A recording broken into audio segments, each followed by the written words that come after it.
Mesdames, Messieurs, bonjour et très heureux de vous retrouver pour ce rendez-vous de 13 heures au Bénin dans le sommaire. La vie d'une femme mécanicienne, qu'est-ce que vous en savez? Dans le rang des mécaniciens, on rencontre également des femmes qui exercent ce métier. Portrait et parcours exceptionnel d'une femme mécanicienne, c'est ce que nous allons découvrir dans un instant. Et puis seulement 3 jours après la mise en application de l'arrêté préfectoral sur la mesure de réorganisation du trafic urbain à Cotonou, une note du gouvernement vient suspendre la décision. L'effet de cette suspension, c'est à suivre dans un constat que nous avons effectué. Enfin, ils sont 5 ambassadeurs à avoir présenté ce jeudi matin au ministère des Affaires étrangères et de la coopération les copies figurées de leurs lettres de créance dans l'ordre de présentation. Il s'agit des excellences ambassadeurs de la Libye, de la Guinée équatoriale, de l'Israël, de l'Arabie saoudite et de l'Australie. Mesdames, Messieurs, à nouveau bonjour. C'était là le sommaire de ce 13 heures au Bénin. À nouveau, bienvenue dans le rang des mécaniciens. On rencontre également des femmes qui exercent ce métier. Ouliat Sanoussi et Mofi de Sabouran sont allés à la rencontre d'une femme dans un atelier de réparation et de casse de véhicules situé à Kpakpa dans la ville de Cotonou. Voici le reportage. C'est un métier destiné aux hommes, mais exercé ici par une femme. Elle a nom Diane Souhouin et s'est spécialisée en mécanique auto, un métier dont elle est passionnée depuis son jeune âge.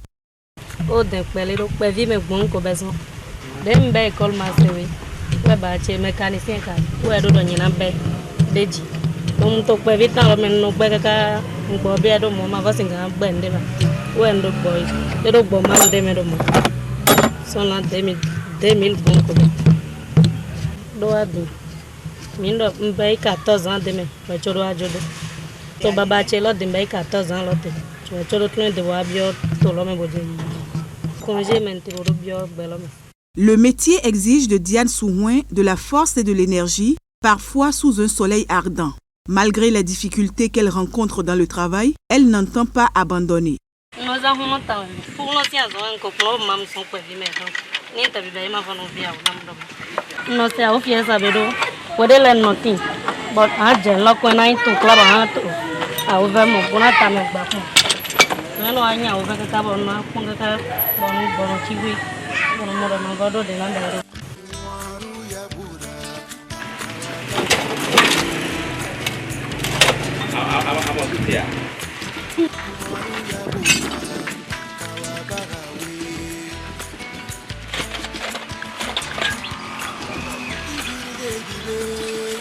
Étant la seule femme parmi les hommes dans cet atelier de réparation et de casse de véhicules installé ici au quartier Midombo à Akpakpa, elle force admiration au niveau de la clientèle.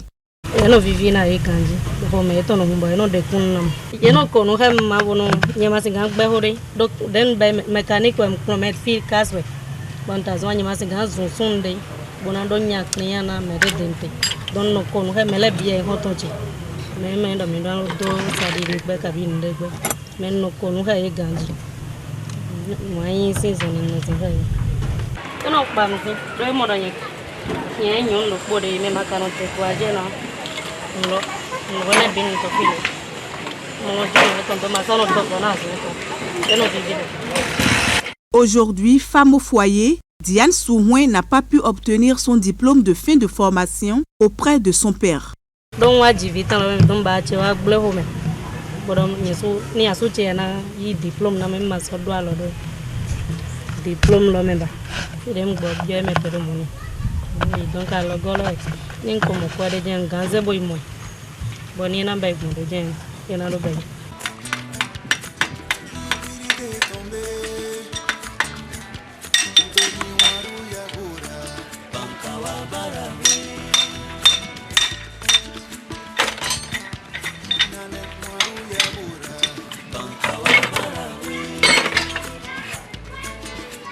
La mécanicienne rêve grand pour son métier, mais le manque de moyens financiers constitue un frein pour son épanouissement.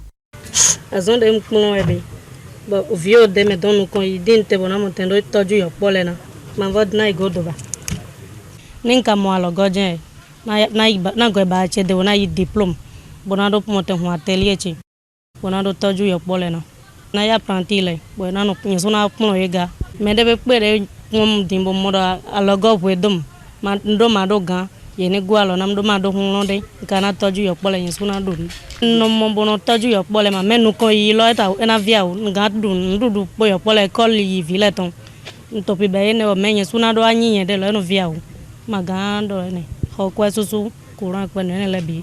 Spécialisée en mécanique auto, Diane Souhouin espère que de meilleurs jours s'offriront à elle grâce aux bonnes volontés. En attendant que son projet ne se concrétise, elle s'occupe de son travail pour lequel elle consacre la majeure partie de son temps. Et puis on reste dans le même registre. Beaucoup de polémiques circulent autour des voitures à moteur diesel. Si pour certains ce sont des moteurs complexes et difficiles à maîtriser, pour d'autres, par contre, ce sont des moteurs économiques et résistants. Quelles sont donc les particularités du moteur diesel et qui peut utiliser un véhicule à moteur diesel? Et si on en possède déjà, quels sont les pièges à éviter? Dans ce reportage, nous vous amenons au garage pour rencontrer un spécialiste de moteur diesel. C'est un reportage de Ulrich Gaba, présenté par Idrissou Boukari. Dans son garage, Nazer est assisté dans son travail par ses apprentis. La trentaine révolue, les moteurs diesel n'ont aucun secret pour ce jeune mécanicien. Il sait faire avec précision la différence entre les moteurs diesel et à essence. Il maîtrise les subtilités susceptibles de créer la confusion. Pour un moteur diesel, juste quand vous voyez la pompette ici par hasard, dans un véhicule, déjà, même quand vous ouvrez le capot, vous trouvez ça là, vous savez que c'est déjà un moteur diesel. À part ça aussi, quand vous regardez au niveau des bougies, ces bougies sont différents. On sait déjà que c'est un moteur diesel. Et il y a aussi la pompe à alimentation. Quand on regarde tout ça là, on voit que c'est un moteur diesel. Et les bougies diesel, c'est pas comme les bougies à essence. Et leur différence c'est quoi? Et eux, ils ont une seule rampe. Des fois, c'est souvent électronique. Alors que les bougies à essence, ils ont des fils, des bobines. Nazer n'est pas un diplômé des grandes écoles de mécanique, mais il actualise en permanence ses connaissances afin de répondre plus activement aux demandes de ses clients. C'est maintenant que les gens ont compris un peu la gasoil et puis ils achètent. Sinon, auparavant, on n'a pas la main. On n'a pas trop maîtrisé le système gazolique de diesel. Donc c'est aujourd'hui maintenant, on voit que bon, tout le monde il a des styles, il a des perfections, il a des formations et puis c'est ça qui a fait qu'aujourd'hui maintenant on peut conseiller à prendre les véhicules, les diesel.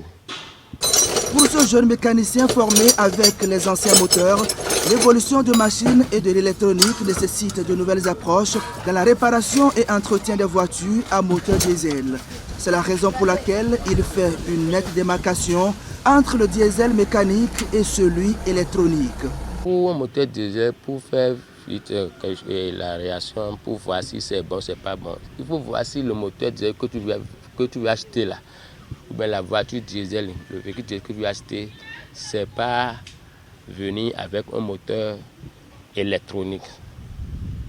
Parce qu'il y a deux types de moteurs diesel. Il y a diesel mécanique et puis diesel électronique. Si vous avez un moteur diesel purement électronique, et puis il y a juste manque de gasoil, c'est fini. Même quand tu vas acheter, ça ne va pas plus démarrer. Il faut que tu programmes ça d'abord. Il faut programmer. Soit, si par malchance, tu as acheté un gasoil qui n'est pas bon, ça peut faire tout le système là, surtout la pompe d'alimentation là, peut bloquer. À défaut de gasoil qui n'est pas bon que tu as mis dedans.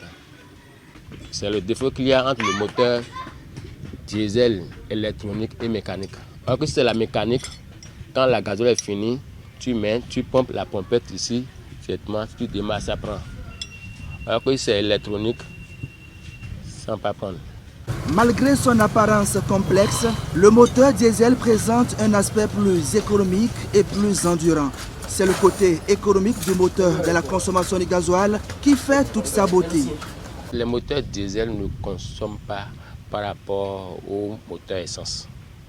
Puisque les moteurs, vous savez, le gasoil, ne brûle pas vite comme l'essence.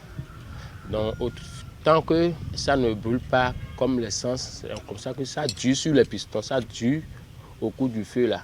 Un peu seulement quand ça prend un peu de temps avant de s'éteindre. Donc avec ça là, ça ne consomme pas. L'essence, lui, vous savez, l'essence ça brûle vite. Et puis ça ne fait pas trop l'économie. Ce qui brûle vite, ça ne tient pas trop. Un moteur très économique, mais qui peut aussi présenter des caprices. Ainsi se résume le moteur diesel, qui selon le mécanicien reste un bon moteur. L'essentiel, c'est l'entretien et surtout l'attention pour veiller à ce que jamais le gasoil ne finisse totalement, ce qui risque d'être dommageable pour le moteur. La décision de réorganisation de la circulation des minibus dans la ville de Cotonou n'a duré que 12 heures. Dans la matinée de ce jeudi 2 décembre 2021, l'arrêté du préfet du littoral a été abrogé par le ministre de la décentralisation de la gouvernance locale. Désormais, les acteurs de ce secteur peuvent aller jusqu'au marché international d'Antokpa comme d'habitude. Et quelques heures après la sortie de cette décision, une de nos équipes de reportage est allée voir l'ambiance sur la gare routière aménagée pour la circonstance à Blanc-Gandon. C'est un reportage signé Narcisse Alossé et des Rompévis. Les noces auront duré 72 heures et déjà ce site est devenu orphelin de ses occupants. Ce site, c'est la gare routière aménagée pour les minibus appelés Tokpa Tokpa et qui quotidiennement font le tronçon Porto Novo, marché d'Antokpa. Un peu après l'annonce de la levée de mesures réorganisant leur circulation à Cotonou, il y a eu une ruée vers le marché international. Il y a 14 ans, on priait ici, 14 ans, on filait le suie un à un. Et on criait. On criait, on fait comme ils ont vu quelque chose, ils ont en train de faire comme ils ont trouvé milliards quoi.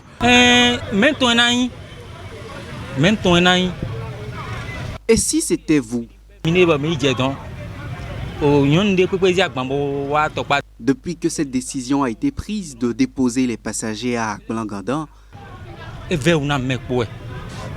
c'est difficile pour nous tous, conducteurs et usagers.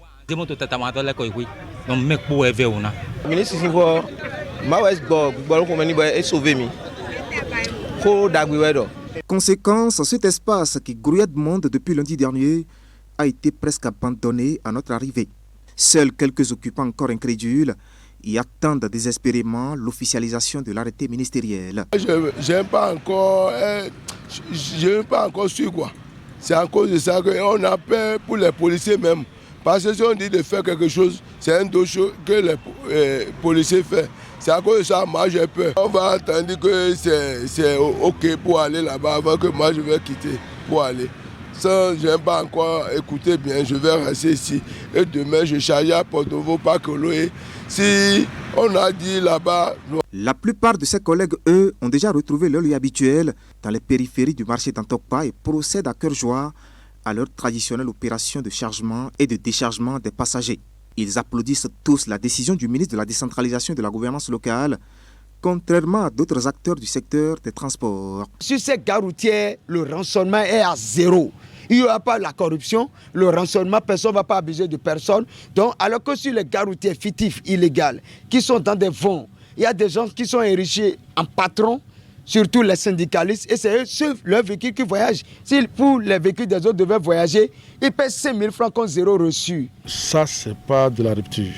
Ça, je vous le dis, ce n'est pas de la rupture.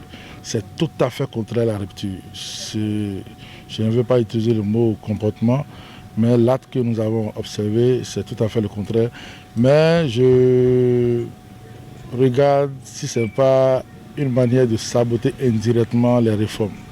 Parce que, est-ce qu'après, ce n'est pas pour juger, se mettre encore de côté, pour dire que c'est un gouvernement de ventilateur. Des propos de désolation qui contrastent avec la joie des conducteurs et responsables des minibus, principale cible de cette mesure de réorganisation de la circulation dans la ville de Cotonou. Seulement, ils reprennent leurs activités avec tous les excès qu'on leur connaît La surcharge, le stationnement anarchique et surtout le manque de courtoisie. En tout cas, seulement 3 jours après la mise en application de l'arrêté préfectoral sur la mesure de restriction de la circulation des taxis en plein cœur de Cotonou, une note du gouvernement, vous le savez, vient de suspendre cette décision. À la suite de ce nouvel épisode, notre équipe aussi est allée, bien entendu, constater la mise en œuvre de cette décision ministérielle, est allée aussi recueillir l'avis des conducteurs, celui des passagers. Ali Moumouni, Moufi de Savouran. Sur le parking de Vodje, les conducteurs sont déjà informés de la décision du ministre de la décentralisation et de la gouvernance locale qui suspend l'arrêté du préfet portant réorganisation de la circulation des véhicules de transport de marchandises et d'usagers en direction du marché d'Antokpa. Mais ils poursuivent néanmoins leurs activités ici sans embûche.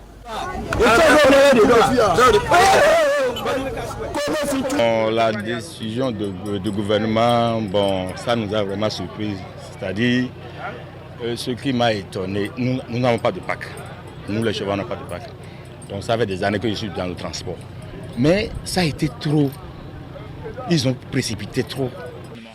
Au fait, ça a été une surprise pour nous tous, pour moi et les conducteurs que nous sommes.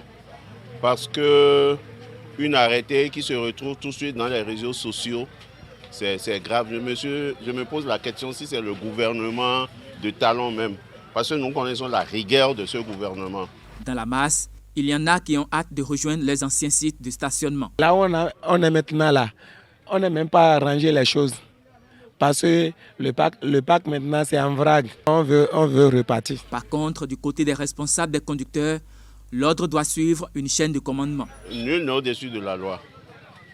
Si c'est la volonté du gouvernement, nous ne pourrons que applaudir. Mais moi, je me suis rapproché du maire. Le maire m'a recommandé de dire à ces conducteurs qui sont désertés de revenir. Parce que logiquement, l'arrêté doit passer par la préfecture. Et la préfecture doit donner des instructions. Et c'est le maire qui reviendra nous dire ici, parce que c'est son autorité qui nous a ramenés ici.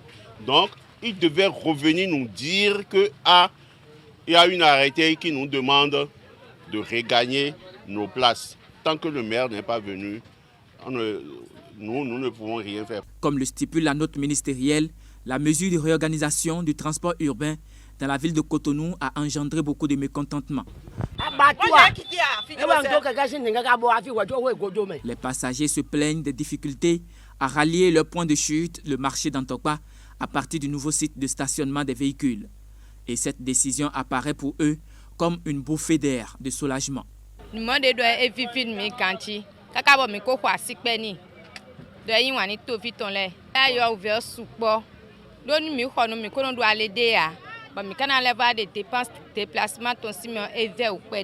pas une décision ça. Non, on nous a chosifiés. Nous ne sommes pas considérés comme des hommes. Non, comme des bêtes jetées à la pâture. Non, c'est pas bien. Du côté des conducteurs, les plaintes ne manquent pas. Mais il estime qu'un aménagement du site serait une alternative acceptable. Nous ne sommes pas des délinquants, nous ne sommes pas les derniers dans la société. Nous sommes les chauffeurs, nous sommes des humains aussi. Donc, ça a été trop brusque. Ils devaient nous donner un peu de temps. Au moins, ça peut être l'année prochaine. Et ils devaient construire quelque chose et arranger l'endroit, au moins normalement. Ça a été notre souhait il y a longtemps. Parce que nous avons voyagé et nous avons vu dans les autres pays. Le parc veut dire Cotonou, qui regorge tout, n'a pas un parc auto fiable. Bon, nous savons que c'est provisoire. Avec le temps, on peut nous arranger. Mais les conducteurs que nous sommes fiers de se regrouper ici et de savoir qu'on a au moins un site. Qu'au fur et à mesure, la mairie peut nous arranger ça. À travers la note du ministre de la décentralisation qui suspend l'arrêté du préfet portant réorganisation du transport urbain, l'autorité envisage faciliter la libre circulation des personnes et des biens. Et puis ce constat a été effectué sur le site de Vaudier. Leur rôle est capital dans la mobilité humaine, surtout à Cotonou, mais dans le rang de ces derniers, il y en a qui viennent des localités situées à une centaine de kilomètres de Cotonou pour exercer ce métier. Si vous arrivez de faire le tour de la ville à une certaine heure de la nuit, vous les verrez dormir sur leur engin. Après une journée bien remplie, une situation qui les expose à plusieurs risques. Alors comment peut-on expliquer cette pratique? C'est une enquête de Idrissou Boukari et des Rompevi qui ont passé une nuit avec les émigrants. Ils nous rapportent des images sur la réalité des faits, les risques, mais aussi des explications.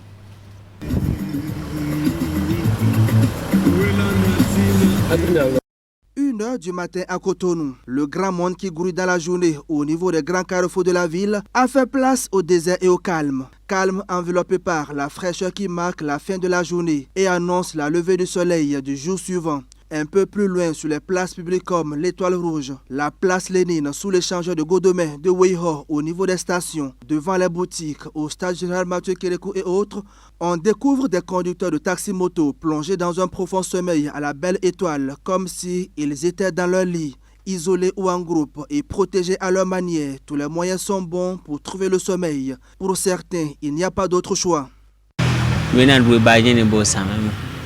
Je ne suis qu'à la recherche du pain quotidien. Ma localité est enclavée. Je n'y fais pas assez de recettes comme en ville, ce qui justifie notre présence ici en grand nombre. À pareille heure, la ville est calme et nous sommes nous aussi au repos. À l'aube, nous allons nous réveiller et ceux qui doivent poursuivre le travail continueront.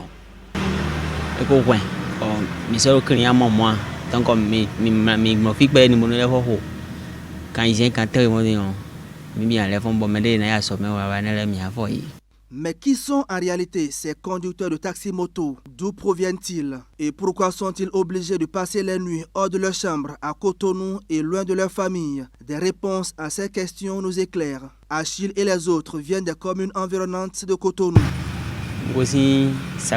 On cite entre autres Kana, Zakota, Agbenzo, Djidja dans le Zou, Alada, Ouida, Tofo, Kwamassé dans l'Atlantique et certaines régions du Mono. Après une intense journée de travail, impossible pour eux de regagner leur domicile respectif. Il faut alors dormir sur sa moto malgré les multiples risques auxquels on est exposé. Mais ils en ont bien conscience.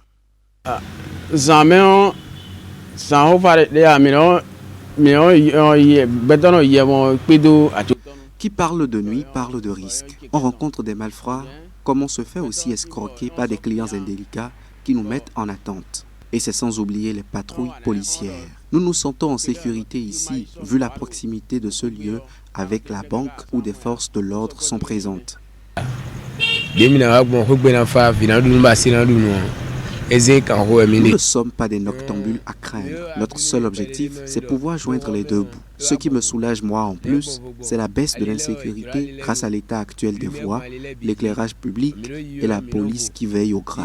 Cette scène est par ailleurs la manifestation des conséquences de l'exode rural. Des jeunes qui fuient la précarité de leur localité pour retrouver Cotonou, la capitale économique, où tout bouge. Cette pratique a été toujours combattue par l'Union des conducteurs de taxi-moto de la ville de Cotonou. Entre-temps, on aurait appris que les bandits les ont attaqués en versant dans leur bouche ou sur leurs lèvres les super-glus qu'ils ont collés. Et ils ne peuvent plus ouvrir au réveil quand on les a projetés. Pour leur arracher la moto, ils ne peuvent plus ouvrir la bouche pour dire olé. Donc ces phénomènes-là nous ont été rapportés. Nous avons dit, mais c'est grave ce que vous faites.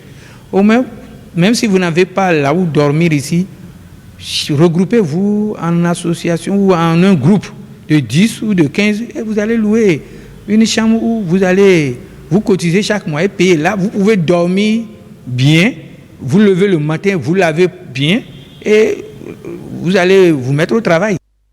Le mal est là et il faut agir. Selon l'Union des conducteurs de taxi-moto de la ville de Cotonou, pour mettre fin à cette pratique, les autorités doivent prendre leurs responsabilités, à commencer par la municipalité. La solution revient à l'autorité municipale qui doit prendre les taureaux par les cornes en interdisant aux gens de dormir dans les belles étoiles. Nous allons, au niveau du syndicat et de ma confédération syndicale, continuer la sensibilisation, organiser des séminaires, des formations pour qu'ils puissent appréhender le bien fondé du système qui consiste, après le travail, il faut aller dormir chez soi. Déjà en 2017, à travers ce communiqué, l'ancien préfet du littoral avait manifesté sa détermination à arrêter ce phénomène. Selon le document signé par Modeste Oboula, le fait que ces conducteurs de taxi-moto dorment sur les places publiques laisse présager d'un climat d'insécurité et de grand banditisme en milieu urbain. La lutte n'a pas encore porté ses fruits et l'actuel préfet est appelé à marcher dans les pas de son prédécesseur Modeste Oboula. Un peu de diplomatie dans ce 13h au Bénin. Ils sont au total 5 ambassadeurs à avoir présenté ce jeudi matin au ministre des Affaires étrangères de la coopération les copies figurées de leur lettre de créance dans l'ordre de présentation. Il s'agit des excellences ambassadeurs de la Libye, de la Guinée équatoriale, de l'Israël, de l'Arabie Saoudite et de l'Australie. On fait le point avec Akime Husseini et Henri Ganti. Pilote de formation, c'est lui qui en premier ouvre le bal de la présentation des copies figurées des lettres de créance au ministre béninois des Affaires étrangères. Omar Abdelhadi Al-Fardjani est ambassadeur désigné de la Libye près le Bénin. C'est pour remettre les copies figurées de ma lettre de créance au ministre des Affaires étrangères. La priorité, c'est de redynamiser les relations qui lient les deux pays, car depuis 10 ans, il y a un flottement au niveau des relations qui nous lient ensemble. Maintenant, la priorité, c'est redynamiser cette relation. Avec résidence à Cotonou, le nouvel ambassadeur est un acteur influent de la société civile libyenne. C'est le 7 janvier prochain qu'il va boucler ses 60 printemps. Francisco Edou Ngwamangue, ambassadeur désigné de la République de Guinée équatoriale, près le Bénin, avec résidence à Abuja, a passé en revue avec le ministre des Affaires étrangères les grands axes de la mission dont il est investi. Mon impression avec le ministre, c'est qu'on va renforcer maintenant notre coopération entre les deux pays, dans tous les secteurs. C'est ça que mon gouvernement veut en tant que maintenant comme ambassadeur extraordinaire plénipotentiaire de la République de Guinée équatoriale au Bénin. Marié et père de 7 enfants, l'ambassadeur désigné Francisco Edou a enseigné à l'Académie militaire générale Obiang en qualité de professeur de droit, de tactique d'infanterie et de doctrine militaire. Celui qui franchira le 3e, la porte d'entrée de la salle d'audience du ministre des Affaires étrangères et l'ambassadeur d'Israël près le Bénin. Même si je suis très heureux de servir déjà à Abidjan, qui est en Côte d'Ivoire, qui est un très beau pays, je suis également honoré d'aujourd'hui être ambassadeur plénipotentiaire donc, de la République d'Israël auprès le Bénin. Alors, c'est un nouveau chapitre que nous ouvrons en termes donc, de relations entre nos deux pays. Il faut dire que nos relations datent d'assez longtemps et c'est des relations assez fortes, assez étroites. Et notre objectif est de pouvoir faire en sorte de renforcer donc, ces relations et de faire en sorte que la coopération entre nos deux pays soit de plus en plus fructueuse. Léo Vinoveski, nommé ambassadeur extraordinaire et plénipotentiaire de l'État d'Israël, près le Bénin avec résidence à Abidjan, parle outre l'hébreu et l'espagnol, le français, l'italien, l'anglais et le portugais. C'est au nom du royaume d'Arabie Saoudite que Faisal Ibrahim Al-Ladrafi répond au Bénin. Ambassadeur extraordinaire et plénipotentiaire avec résidence à Abuja, il a échangé avec le ministre des Affaires étrangères des questions d'intérêt pour les deux pays. Parmi les points abordés, donc, il y a le point concernant l'organisation de la première session de la grande commission mixte entre l'Arabie Saoudite et la République du Bénin. Donc, dans ce sens, nous avons quand même discuté de certains points clés qui vont être au rendez-vous lors de cette commission mixte qui se tiendra du 18 au 20 janvier prochain. Dans l'ordre de ces instants de présentation des copies figurées des lettres de créance, John Gérard Donnelly va fermer la marche. Ambassadeur désigné d'Australie près le Bénin, l'hôte du ministre des Affaires étrangères et de la coopération est titulaire d'une licence professionnelle obtenue à l'Université de Sydney et d'une maîtrise dans l'administration publique de l'Université nationale australienne. Aujourd'hui, j'ai une réunion avec son Excellence le ministre des Affaires étrangères et de la coopération pour présenter mon lettre de créance comme ambassadeur extraordinaire et plénipotentiaire d'Australie près du Bénin. John Gérard Donnelly résidera à Abuja, au Nigeria. Et puis au-delà de nos frontières, le samedi 4 décembre prochain, la Gambie organise son élection présidentielle. À cet effet, depuis son démarrage, ce processus électoral est rigoureusement suivi par la commission de la CEDEAO. Et pour s'assurer de la transparence des opérations de vote, l'organisation sous-régionale a déployé une mission d'observation électorale dans le pays. Mais avant le jour des élections, ces observateurs présents à Banjul ont eu droit à une séance de briefing qui leur permet de mieux comprendre les enjeux politiques et sécurité en Gambie. Le point avec Idrissou Boukari, Elvis Tonoukouen. C'était l'une des élections les plus attendues dans la sous-région ouest africaine, la présidentielle en Gambie. Le pays dans lequel la communauté économique des États de l'Afrique de l'Ouest avait pesé de tout son poids pour la restauration de la culture démocratique. Le samedi 4 décembre 2021, le peuple gambien sera aux urnes pour élire son nouveau président de la République. Conformément à son protocole additionnel sur la démocratie et la bonne gouvernance, la CEDEAO a déployé ses observateurs que voici pour suivre le déroulement de cet important scrutin. Avant d'investir les bureaux de vote samedi, cette séance de briefing leur permet de mieux comprendre les enjeux de cette consultation électorale afin de pouvoir se rendre compte du rôle capital qu'ils auront à jouer. This is why, ladies and gentlemen, observers, experts in electoral matter, there is no need. C'est pourquoi, mesdames et messieurs les observateurs, experts des questions électorales, point n'est besoin de douter du professionnalisme dont vous ferez montre dans le cadre de l'observation du déroulement du scrutin du 4 décembre 2021 et dont vous rendez compte systématiquement au dispositif mise en place pour la division électorale de la CEDEAO. Our leadership. Since 2018, the ECOWAS Department for Political Affairs, Peace and Security. Depuis 2018 que nous avons pris les rênes de ce département des affaires politiques, paix et sécurité de la CEDEAO, nous sommes à 14 élections présidentielles et 3 élections législatives. Mais par la grâce de Dieu, nous n'avons jamais failli à notre mission, toute modestie gardée. Ce n'est donc pas aujourd'hui que nous allons démériter. We have never failed in our duty. No death, no big accident. Everybody come back freely and safely. So this mission will not be different. We thank God in advance. Plusieurs communications ont meublé cette séance de briefing. Un accent particulier sera mis sur le contexte sécuritaire du pays et surtout les dispositions sanitaires à prendre pour une bonne exécution de la mission. C'est également à cette occasion que les observateurs découvrent leur chef de mission. Celui qui conduira les opérations, c'est l'ancien président de la Sierra Leone qui portera la voix de tous les observateurs de la CEDEAO durant cette mission d'observation électorale. Ladies and gentlemen, I acknowledge that the mission has a huge task at hand.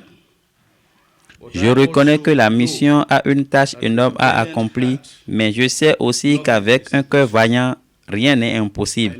Je sais qu'en fonction de vos diverses expériences, vous honorez la commission en faisant preuve de professionnalisme et en faisant preuve d'abnégation dans l'exercice de vos responsabilités.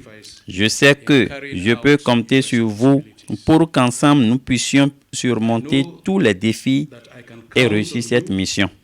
So that together we can overcome all the challenges and succeed in this noble mission. Les défis sont grands aussi bien pour les Gambiens que pour la mission d'observation électorale de la CEDEAO. Un aboutissement heureux de ce processus électoral, c'est le vœu de Jean-Claude Cassibrou, président de la commission de la CEDEAO. Mesdames et messieurs, c'est bien fini pour ce 13h au Bénin. Après moi, le programme se poursuit sur Canal 3 Bénin à 16h. Votre bulletin d'information, 19h30, la grande édition de la soirée. Et moi, je vous retrouve en début de semaine prochaine.